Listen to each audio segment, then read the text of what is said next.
polícia prende suspeito de pelo menos 4 assaltos a ônibus no bairro da Iputinga, aqui no Recife. Vamos trazer as informações, olha aí. Renato, muito bom dia, traz a informação pra gente.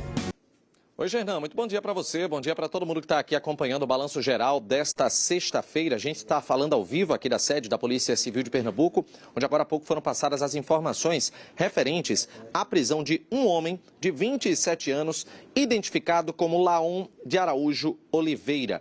Esse homem é apontado pela polícia como autor de pelo menos 4 ações criminosas em ônibus que circulam na zona oeste aqui do Recife. A prisão dele aconteceu nesta quarta-feira, ou melhor, nesta quinta-feira, na comunidade do Detran, que fica na Iputinga, também na zona norte, aqui da capital pernambucana. A gente vai ouvir agora a palavra do delegado Diego Ascioli, que foi responsável, por esse trabalho de investigação, onde a gente começa até mesmo com um esclarecimento. Não é comum a gente até citar o nome, até mesmo a foto dessa pessoa, por conta de questão de lei, mas através da justiça, a gente tem um ponto muito positivo, que é poder mostrar a pessoa para que procurem a polícia para reforçar essa denúncia, não é, delegado? Bom dia. Bom dia, exatamente, né? O juiz do caso, ele explicitamente na decisão, ele autoriza a divulgação da imagem com esse intuito de que outras vítimas desse crime contra o patrimônio possam comparecer na delegacia em caso de reconhecimento e para que sejam feitos os procedimentos. Então, houve autorização judicial para a divulgação das imagens, inclusive da imagem do próprio preso. Delegado, como é que foi feito esse trabalho de investigação? São crimes que estavam acontecendo há cerca de 2, 3 meses, não é? Exatamente. O primeiro caso dele que nós temos conhecimento é datado do dia 9 de abril.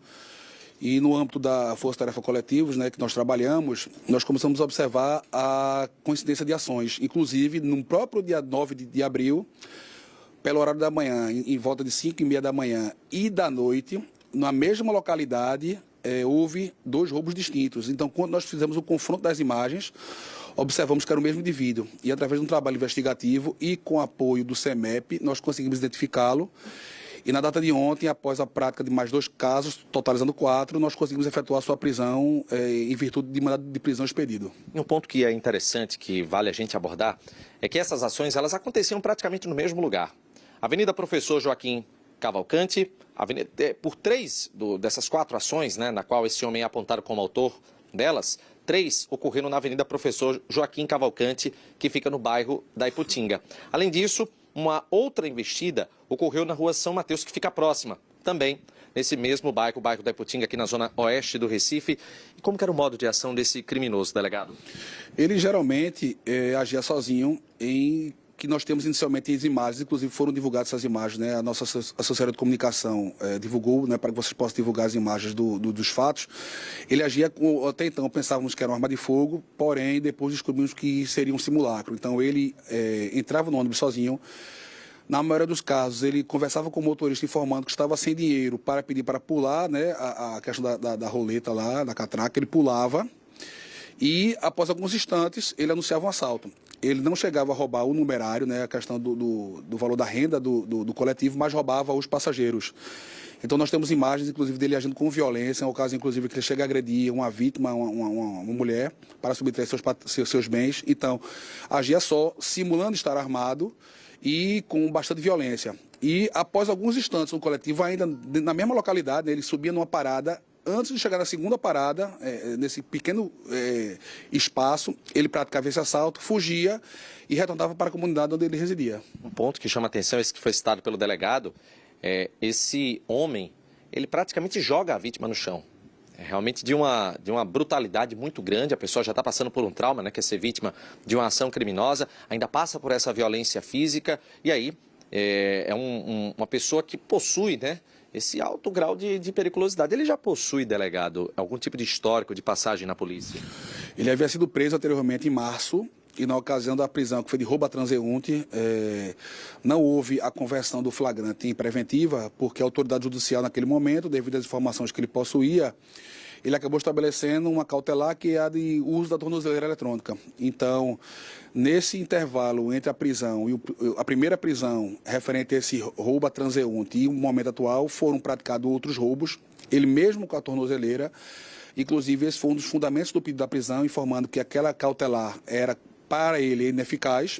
Então, o juiz que ficou afeto ao caso acabou entendendo da mesma forma que a gente, viu que se tratava de um rapaz perigoso, que tinha a questão de praticar crimes de maneira contumaz, acabou entendendo pela prisão e que foi efetivada na data de ontem, inclusive ressaltando que no momento da prisão ele chegou até a esboçar uma reação, porém foi contido pela nossa equipe.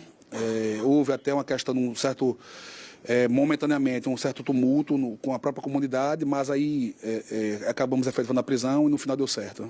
E, delegado, na casa dele, a polícia encontrou algum tipo de arma, algo que podia ser utilizado nessas ações?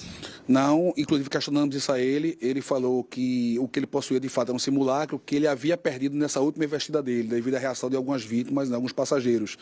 Então, no momento da prisão, não foi encontrado nada com ele, porém, como ele acaba confessando os crimes e informando que o que ele possuía era de fato um simulacro, e a gente acaba acreditando porque havíamos aprendido anteriormente esse próprio simulacro, né, quando das investigações referentes ao último caso dele que aconteceu no mês de maio. Delegado, ele se utilizava desse tipo de ação criminosa para uma finalidade como dependência química, ou era realmente uma ação que ele julgava uma forma dele viver dessa maneira? Como que era? Quando nós questionamos a motivação, né, dos roubos, aí ele apresenta as mais variadas justificativas, né? Às vezes ele fala que seria para se sustentar, porque está passando dificuldade. Às vezes fala que seria porque tinha dívida com traficantes e estaria sendo obrigado a fazer aqueles crimes. De fato concreto, ele não apresentou nenhuma justificativa plausível, né? Ele na mesma pergunta que nós fazemos, ele apresenta respostas diversas. Então a gente não leva muito em consideração, porque a gente confronta com as informações que nós temos e a gente observa que aquilo não é verossímil. Então, assim, quando questionamos sobre as motivações, ele apresentou diversas justificativas. A gente tem imagens, né, que mostram as investidas dele, a gente consegue observar que o modus operandi era muito semelhante, né? Em cada uma dessas ações é possível observar, inclusive, o rosto dele. Fica até mais nítido, né, de poder fazer essa identificação pela forma, né, pelo tipo de gravação que existe nessa câmera do ônibus, né, do coletivo que estava transportando as pessoas quando esse homem acabou entrando nesse veículo. E uma outra dúvida, delegado. Ele, em alguma dessas ações, poderia estar acompanhado de algum comparsa? Não, as investigações apontam que em todos os casos ele agiu sozinho, né? Existem diversas imagens, não só internas, como também externas dos coletivos, onde aponta que ele age em todos os casos sozinho. Ele não agia em companhia de outras pessoas, né? Então, sempre só com esse simulacro e adentrava o veículo com a violência e acabava subtraindo bem dos passageiros. Né? Para fazer o seguinte, daqui a pouquinho a gente vai voltar a conversar aqui com o delegado Diego Ascioli, para a gente poder trazer mais informações a respeito disso, inclusive trazer orientação para as pessoas que utilizam o transporte público naquela região do bairro da Iputinga, Avenida Professor Joaquim Cavalcante, da Rua São Mateus, porque a gente tem um recurso que é muito importante, Gernan, que é a imagem desse homem. Não é muito comum a gente ter acesso à imagem da pessoa que ela é presa, com a identificação, só que isso é muito importante, até dentro do papel que a gente exerce, para poder passar para a população esse alerta de, se você foi vítima desse homem, procure a polícia para fazer o reconhecimento, para tornar essa denúncia ainda mais robusta e, caso tudo seja comprovado, que ele fique mais tempo na cadeia. Daqui a pouquinho a gente volta, Gernan.